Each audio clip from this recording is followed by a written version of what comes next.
Bike ও ছোট চার চাকার গাড়ির সংঘর্ষে গুরুতর আহত বাইক চালক। মঙ্গলবার ঘটনাটি ঘটেছে উত্তর দিনাজপুর জেলার ইসলামপুর থানার সোনাখোদা বাইপাস এলাকায়। এই ঘটনায় এলাকায় ব্যাপক চাঞ্চল্য ছড়িয়ে পড়ে। স্থানীয়দের তৎপরতায় আহত ওই ব্যক্তিকে উদ্ধার করে ইসলামপুর মহকুমা হাসপাতালে নিয়ে আসে।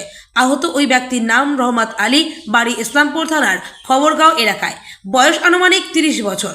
জানা গেছে, এদিন বাড়ি থেকে ইসলামপুরে আসার পথে রোড পার হওয়ার সময় একটি ছোট চার চাকার গাড়ি সজোরে ধাক্কা মারে। এরপর গুরুতরভাবে আহত হন তিনি।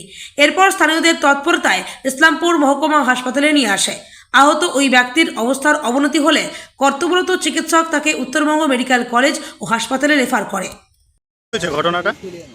মানে বাড়িতে ছিল আমার দাদা, রাত থেকে মানে উঠে এলো, ইসলামপুর আসতো।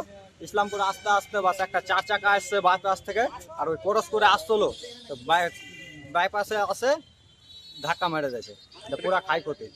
এটা কোন জায়গায় ঘটেছে ঘটনাটা? এটা সোনাকোদা সামনে বাইপাসে। বাইপাসে। যে আহত হয়েছে তার নাম পরিচয় কি? রহমত আলী। রহমত আলী। বয়স কত হবে? বয়স 30 বছর। মানে রোড পার হচ্ছিল নাকি? রোড ক্রস করছিল। তো কোন গাড়ির সাথে ধাক্কা লেগেছে?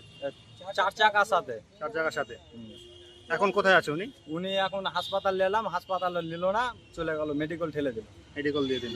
কি নাম আপনার? আমার নাম আরজু হোসেন। আরজু হোসেন। আপনি কে হবেন? আমি ওর ভাই হবো, ছোট ভাই। ভাই। কি করে হলো? ভাই হাসপাতালে গেল।